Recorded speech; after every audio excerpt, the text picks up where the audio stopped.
ये वीडियो केवल कक्षा 10 के बच्चों के लिए है। सबसे पहले हम पिछली कक्षाओं में पढ़ चुके हैं प्राकृतिक संख्या क्या है।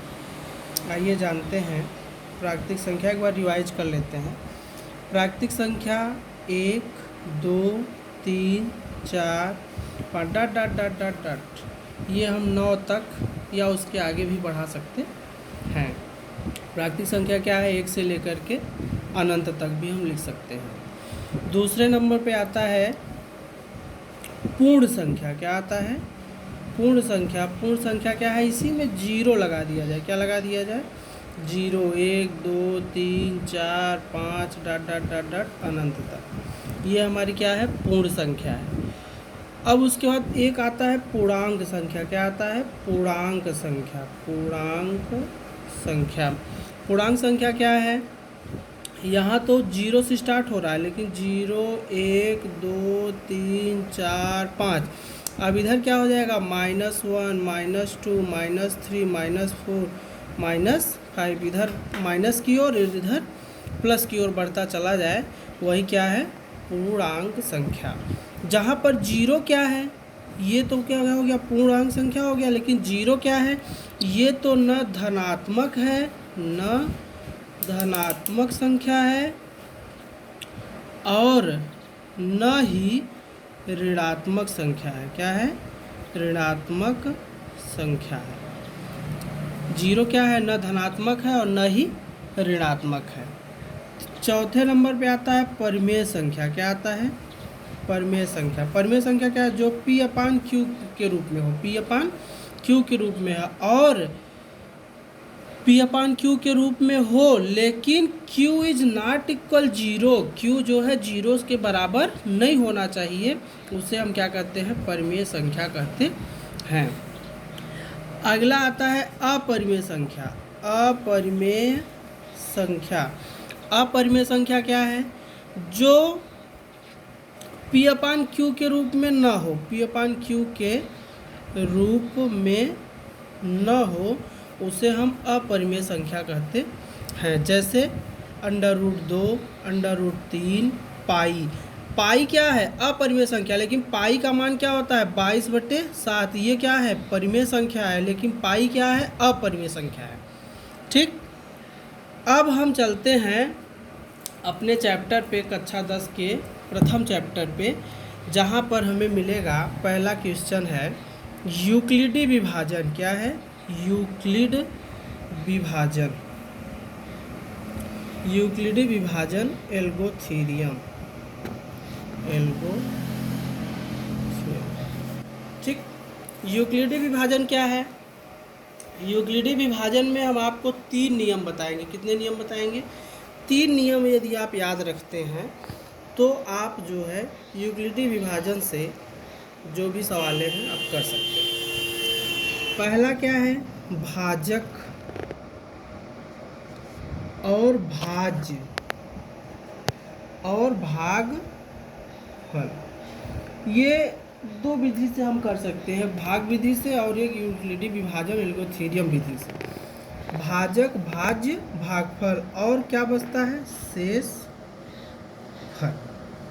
इसका पहला नियम क्या है हमारे पास, ये दूसरा नियम क्या है, बड़ी संख्या 2 संख्याओं के लिए है, बड़ी संख्या बराबर भाज्य छोटी संख्या बराबर भाजक, और शेषफल क्या हो, 0 के बराबर न हो। तीसरा नियम है पिछली बार का भाजक भाज्य शेषफल और भाजक r बराबर 0। r क्या है, शेषफल है। r को हम शेषफल से डिनोट करते हैं। किससे डिनोट करते हैं? शेषफल से। चौथा क्या नियम है, जब r बराबर 0 तो उस स्टेप का भाजक म स होता है। म स का मतलब क्या होता है? म स का मतलब होता है महत्तम समापवर्तक। महत्तम समापवर्तक का मतलब बड़ी से बड़ी संख्या, बड़ी से बड़ी संख्या की अगर बात आए तो वहाँ पे महत्तम समापवर्तक होता है, जिसे हम HCF भी कहते हैं। अब जैसे एक सवाल हम लेते हैं 55,10। अब इसमें जो बड़ी संख्या है, बड़ी क्या है? 55 है, छोटी क्या है? 10 है। तो अब देखिए हम पहला नियम ऐसे करते हैं, 10 भागे 55, तो 10 पचे 50, शेषफल कितना बचा? 5। अब यह जो शेषफल है इसका भाग हम भाजक में करते हैं। किस में करते हैं? भाजक में। 5 दूनी 10, ये कट गया तो इसका म स कितना आ गया? 5 आ गया। ठीक, ये भाग विधि से है, लेकिन यूक्लिडी विभाजन विधि से देखिए क्या होगा। यूक्लिडी विभाजन विधि से जो संख्या बड़ी है उसे हम यहाँ लिख लेते हैं बराबर। पहली कह रहा है बड़ी संख्या बराबर, बड़ी संख्या बराबर भाज्य की छोटी संख्या। भाज्य क्या है? भाज्य क्या है? भाज्य ये है 55 है, तो इसे हम कितने भागों में काट सकते हैं? देखिए 10 गुणित 5, 10 पचे 50 ना, 10 का भाग 5 में किया, कितना हुआ? 50, 5 शेष बचा, तो अब 5 दूनी 10, ये क्या हुआ? पूरी तरह से कट गया। अब यहाँ पर शेषफल क्या बचा? 5 शेषफल बचा है ना, शेषफल क्या बचा है? 5 बचा है। तो अब यह जो संख्या बची है इसका हम भाग करेंगे, तो 5 गुणित 2 प्लस 0। जब शेषफल 0 आ जाए तो जो संख्या यहाँ पे है वही इसका क्या हो जाता है? HCF। आगे हम अपने अभ्यास से सवाल को दोहराते हैं और एक एक सवाल हम आपको बताते हैं। जैसे पहले चैप्टर की पहली सवाल है, पहले चैप्टर की पहली सवाल है 135 और 225।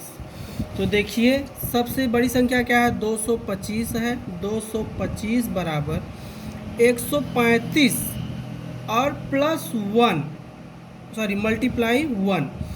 135 का 135 प्लस इसमें कितना जोड़ दें कि 225 हो जाए? 90 जोड़ दें। कितना जोड़ दें? 90। शेषफल हमारा क्या है? 90 है। ये क्या है? शेषफल क्या है? 90 है। अब हम क्या करते हैं, देखिए अब जो यह संख्या है इसका अखंड करते हैं। तो 135 बराबर जो शेषफल है 90 गुणित 1, 90 का 90 प्लस कितना? 45। 90 में 45 जोड़ देंगे, कितना हो जाएगा? 135। ये शेषफल है 45। क्या है? शेषफल है 45। अब हम 90 का खंड करते हैं, तो 90 का खंड करते हैं 45 गुणित 2 प्लस 0। जब शेषफल 0 आ जाए तो यहीं पे हमारा HCF क्या हो जाएगा?